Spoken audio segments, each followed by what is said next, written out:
En la última sesión de clase estuvimos trabajando con lo que eran las técnicas de transmisión, específicamente hablando de transmisión síncrona y transmisión asíncrona. Nos habíamos quedado en la parte de los errores y eso es un poco con lo que vamos a estar trabajando en las siguientes sesiones de clase. Lo que vamos a estar desarrollando para las siguientes sesiones de clase tendrán que ver con los tipos de errores. Para nosotros un error dentro de un sistema de transmisión es la posibilidad de que haya al menos un bit que esté distinto a los que el transmisor envió. Con que solamente uno de los bits sea distinto a los que el transmisor envió, eso nos indica a nosotros que hay un error en información recibida. Ok, los errores pueden estar provocados de dos maneras: lo que definimos como errores aislados y lo que son los errores a ráfaga. Los errores aislados van a corresponder a ruidos que afectan o que alteran únicamente un solo bit del conjunto, sin afectar a ningún otro. Esto quiere decir que de todos los datos recibidos solo uno está malo. Normalmente este tipo de errores aislados es provocado o es causado por un tipo de ruido especial que se conoce como ruido blanco. Por el otro lado, los errores a ráfaga ocurren cuando hay un conjunto de bits formados por una ráfaga de longitud b y esa secuencia tiene el primero, el último y cualquier otra cantidad de bits intermedios en mal estado. Entonces, en nuestro caso hay varios bits que están dañados. Específicamente es difícil poder identificar cuáles, porque fíjense que dice que en la parte intermedia, o nos indica la teoría que en la parte intermedia hay bits que están erróneos. Poder identificar cuáles de esos bits que entre medios están erróneos es una tarea complicada de hacer. El error a ráfaga es un error causado por el ruido impulsivo. Dentro de un sistema de comunicaciones, los errores que causan más problemas son los errores a ráfaga. Son difíciles de identificar y afectan una cantidad considerable de bits. Los errores más fáciles de manejar son los errores aislados. Afectan un solo bit del conjunto y es más fácil identificar el bit que tiene el error. Ok, ¿cómo vamos a manejar nosotros los errores dentro de los sistemas de comunicación? Podemos usar dos técnicas. La primera habla sobre hacer detección de errores. En estas técnicas lo que nosotros hacemos es que verificamos los datos recibidos y tratamos de identificar si hay algún bit que esté en mal estado. Si está en mal estado, lo detectamos, rechazamos los datos recibidos y solicitamos una retransmisión.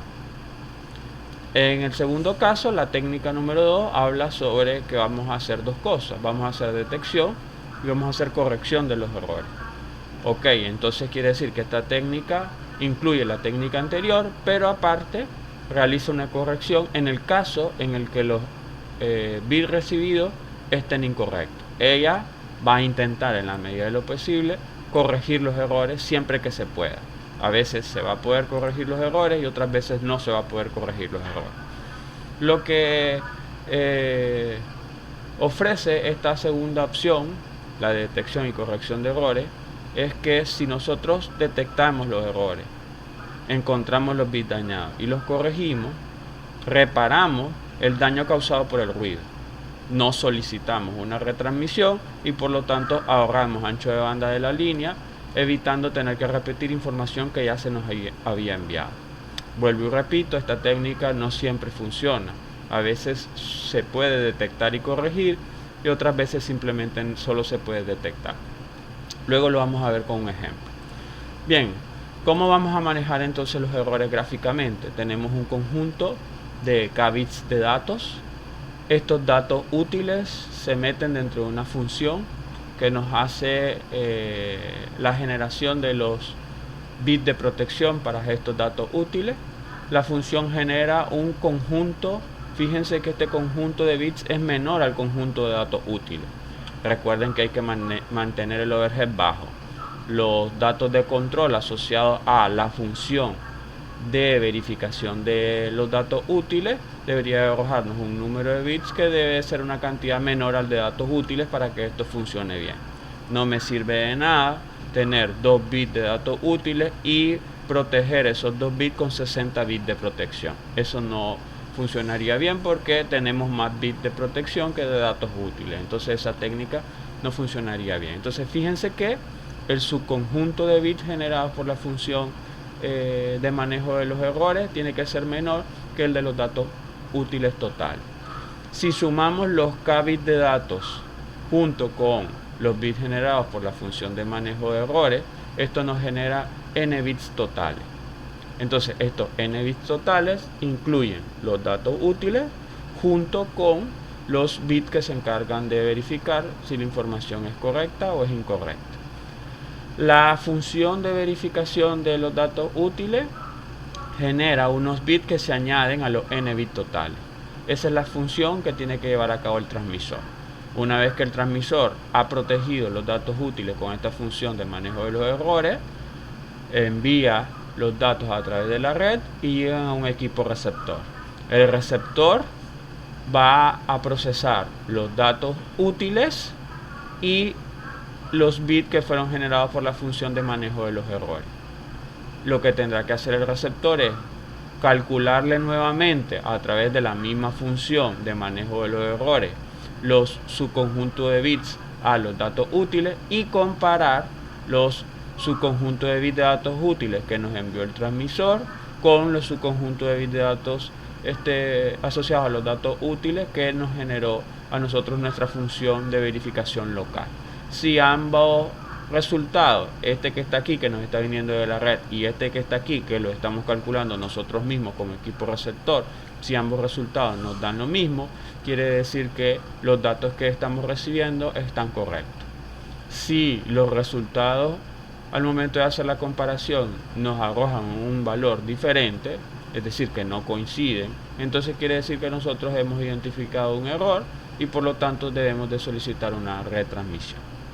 ¿Ya? Ok, vamos a ver un ejemplo para darle nombre a esta función de manejo de los errores. Fíjense que aquí lo hemos puesto de forma genérica como f de data. F debería ser la función y está recibiendo como parámetro estos datos que están aquí. Eso va a arrojarnos el resultado E. E son los bits de protección para estos datos útiles. Bien, si le vamos a dar nombre a esta función, entonces para darle nombre a esa función habría que escoger alguna de estas técnicas que están aquí, alguna técnica de detección de errores o darle nombre con alguna técnica de detección y corrección de errores. Bien, para manejar algunos nombres de técnicas, nosotros podríamos decir que algunas técnicas de detección de errores pueden ser algunas que ya hemos trabajado en las sesiones presenciales, como el bit de paridad. Otra técnica puede ser los códigos de redundancia, lo que son los códigos de redundancia cíclica o también los conocidos CRC, los códigos de redundancia cíclica. También tenemos lo que es el checksum o suma de verificación. Y en las técnicas de detección y corrección de errores nosotros podríamos mencionar lo que son los códigos de Hamming. Puede ser un ejemplo de una técnica, de un nombre de una técnica, y otra podría ser la paridad por bloque. Pueden ser algunos ejemplos de nombres de técnicas para estos casos que tenemos aquí. Nosotros ahorita en este contenido que estamos desarrollando vamos a trabajar bit de paridad. Aquí tiene que ser bit de paridad. Y vamos a trabajar también lo que es la paridad por bloque. Luego en las siguientes sesiones vamos a trabajar las otras técnicas que aparecen por aquí. Ok, empecemos rápidamente con bit de paridad. La paridad se define como la sumatoria de unos que tienen nuestros datos útiles. A esa sumatoria de unos que tienen nuestros datos útiles, nosotros luego le tenemos que añadir un bit adicional que nos permite trabajar el tipo de paridad que hemos decidido usar. Las paridades pueden ser par o pueden ser impar. Una paridad impar define una sumatoria de 1 cuyo valor resultante es un número que debe darnos un resultado impar para completar una paridad impar.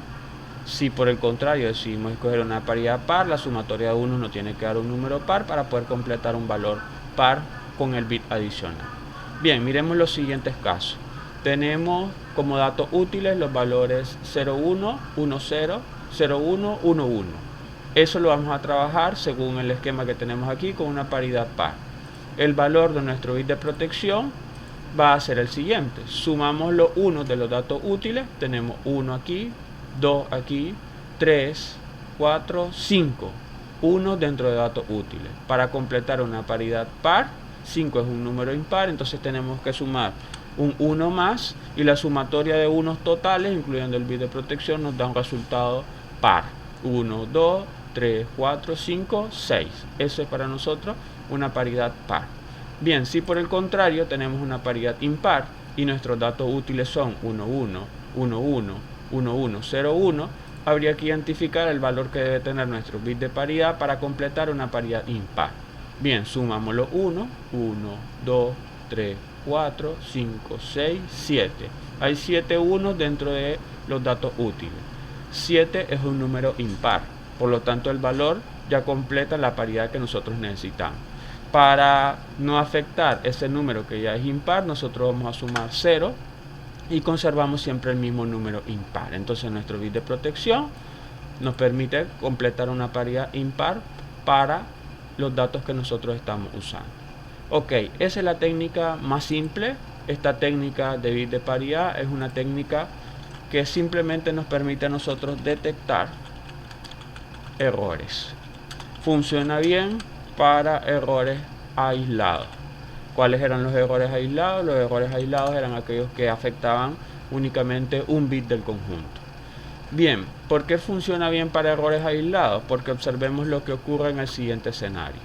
Si nosotros agarramos los mismos datos que ya teníamos junto con los bits de paridad que habíamos calculado y cambiamos de los datos útiles un par de valores, es decir, reemplazamos un 1 por un 0 y reemplazamos, por poner un ejemplo, un 0 con un 1, entonces fíjense que hemos afectado de los datos originales dos posiciones, esta que está aquí y esta otra que está acá.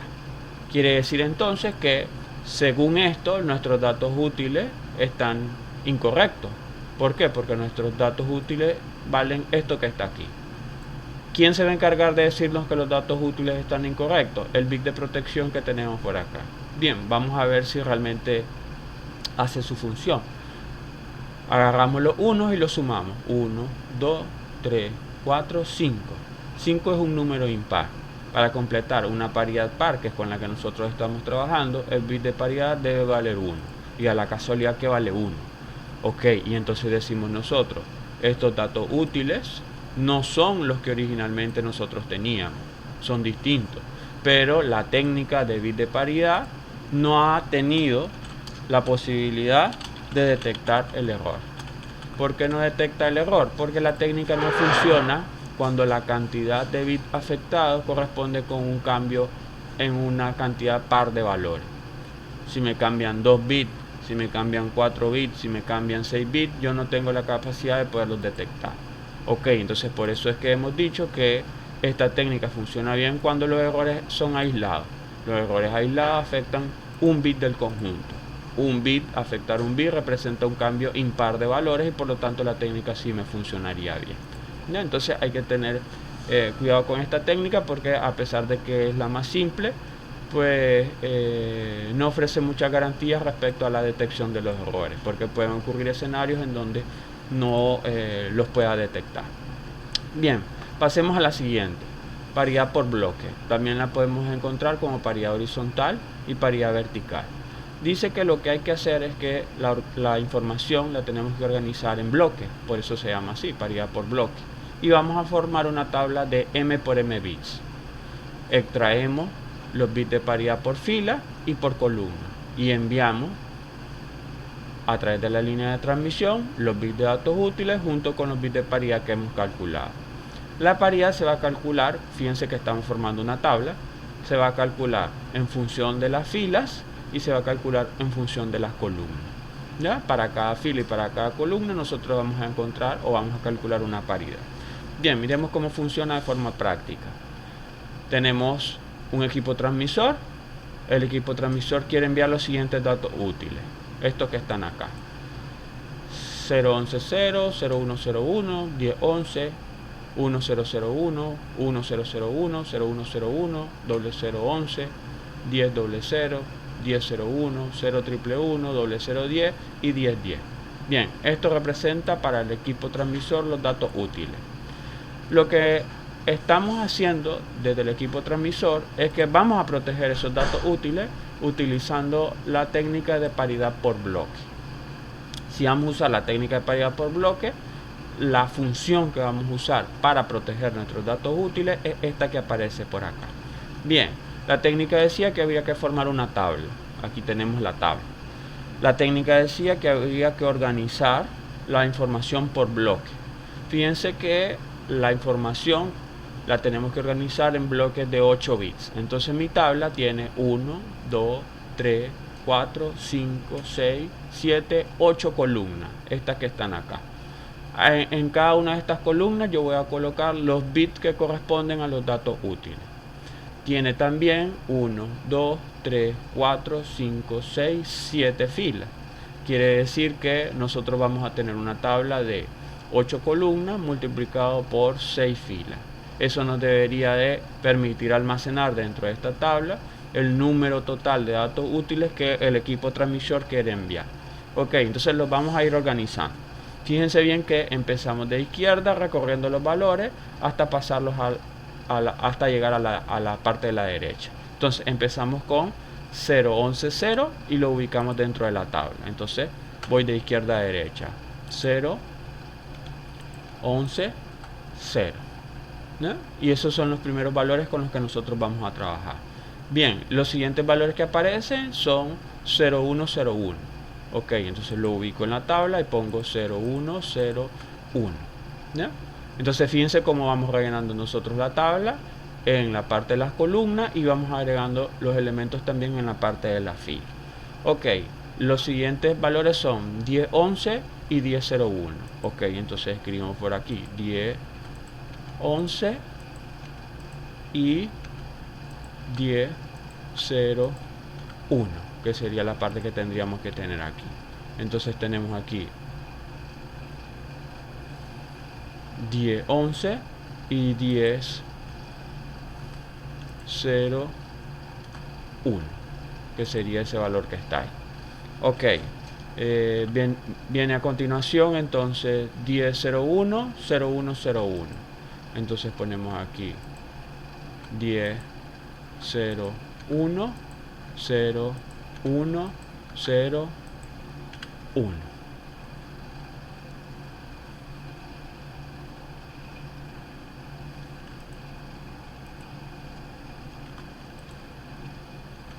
Era 1001,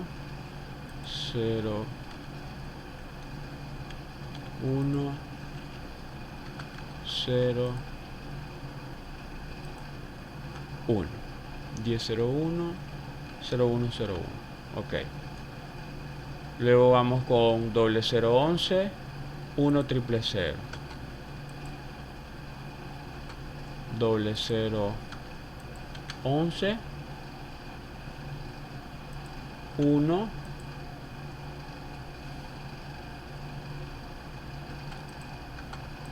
000. Ok, siguiente valor 1001, 0111.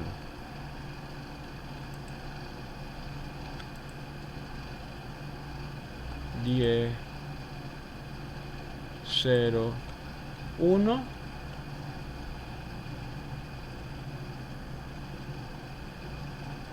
0111. Ok.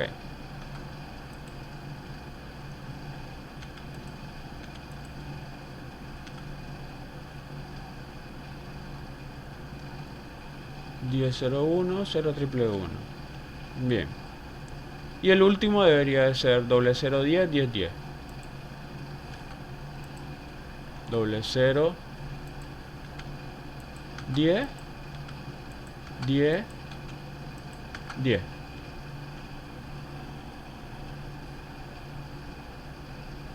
Doble 0, 10, 10, 10. Ok, doble 0, 10, 10, 10. Bien, una vez que tenemos nuestra tabla de M por M, entonces lo que nosotros hacemos es que adicionamos una columna a la tabla y adicionamos una fila a la tabla. La columna que adicionamos va a corresponder con los cálculos para la paridad en el eje horizontal, es decir, en este sentido, horizontalmente. La fila que adicionamos, esta que está aquí, corresponde a los cálculos de la paridad en el eje vertical, es decir, en este sentido que nosotros tenemos por acá. Como nos está indicando que el equipo transmisor va a trabajar con una paridad par, entonces nosotros tendríamos que rellenar estos espacios de la tabla con cálculos de los bits de paridad asociados con una paridad par, tanto en el eje horizontal como en el eje vertical. Ok, entonces si vamos a trabajar con la paridad horizontal, vamos a agarrar esta fila que está aquí, vamos a sumar su 1 y vamos a completar una paridad par en este espacio de la tabla. Agarramos los 1 y tenemos 1, 2, 3, 4. Hay 4 unos en esa fila. Para completar una paridad par, el valor del bit de paridad en el eje horizontal tiene que valer 0. Ok, voy con la siguiente fila. Tenemos 1, 2, 3, 4, 5, 1. Tengo que poner un 1 más para que me dé un número par que sería 6, 1. Siguiente fila, 1, 2, 3, 4, 1. 4 es un número par, entonces en ese caso el bit de paridad vale 0. Siguiente fila, 1, 2, 3. 3 es impar. El bit de paridad tiene que valer 1 para completar una paridad par. Siguiente fila, 1, 2, 3, 4, 5. 5 es impar.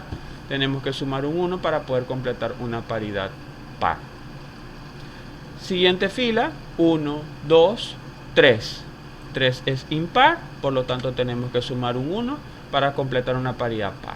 De esa manera hemos calculado las paridades de nuestra tabla en el eje horizontal. Nos hace falta calcular las paridades de nuestra tabla en el eje vertical. Entonces procedemos de la misma manera, pero en vez de afectar las filas, vamos a afectar las columnas. Ok, sumamos los 1, 1, 2, 3. 3 es impar, tengo que sumar un 1 para completar una paridad par. Siguiente fila, 1, 1 es impar, entonces tengo que poner un 1 para completar una paridad par. Siguiente fila, 1, 2, 3, 4. 4 es un número par, por lo tanto tengo que poner un 0 para completar una paridad par. Siguiente fila, 1, 2, 3, 4 es par, entonces esa fila vale 0 en el bit de paridad. Siguiente fila, 1, 2, 3. 1 para poder completar una paridad par. Siguiente fila, 1, 2, 3. 1 para completar una paridad par. Siguiente fila tiene 1, 2. Ya es par, entonces tiene que valer 0 para completar una paridad par. Siguiente y última fila, 1, 2, 3, 4 unos, entonces tiene que valer 0 para completar una paridad par. Fíjense que nos queda un espacio por aquí que corresponde con incidencias de la paridad en el eje horizontal y la paridad en el eje vertical. Lo vamos a calcular de la misma manera. El eje horizontal en su paridad tiene que valer un elemento par, entonces agarramos los 1 y los sumamos. Aquí tengo un 1, aquí tengo otro 1, aquí tengo otro 1 y aquí tengo otro. Esto da 4. 4 es un número par, por lo tanto la paridad para este eje tiene que valer 0 para completar un número par. Voy a cotejar que el resultado sea el mismo para el eje de la paridad vertical. Entonces voy con los 1, los sumo y verifico que el resultado sea el mismo bit. 1, 2, 3, 4. 4 unos dentro de la paridad vertical da un número par, por lo tanto ese espacio que se comparte entre la paridad horizontal y la paridad vertical vale 0 para completar el número par. Bien, una vez que hemos rellenado nuestra tabla, Esto que está aquí, que sería los bits de datos útiles junto con los bits de paridad, es lo que el transmisor tiene que enviar al equipo receptor. ¿Ya? Entonces, de esa manera, utilizando esa técnica, calculamos los bits de protección. Bien, ¿qué pasa si en vez de estar en el equipo transmisor, ahora nosotros estamos en el equipo receptor? Bien, si nosotros estamos en el equipo receptor, lo que nosotros estamos recibiendo es tanto los datos útiles como los bits de protección. Si nosotros estamos recibiendo los datos útiles junto con los bits de protección, hay que calcular de forma local los bits de protección para poder verificar que esos bits de protección corresponden con los bits de protección que nos ha enviado el transmisor. En el caso en el que correspondan, los datos útiles estarían correctos. En el caso en el que no corresponda, pues habría que identificar qué es lo que ha salido mal y en el caso de poderlo reparar, repararlo y corregir el error. En el caso de no poderlo reparar, pues simplemente botar los datos útiles, descartarlos y solicitar una retransmisión.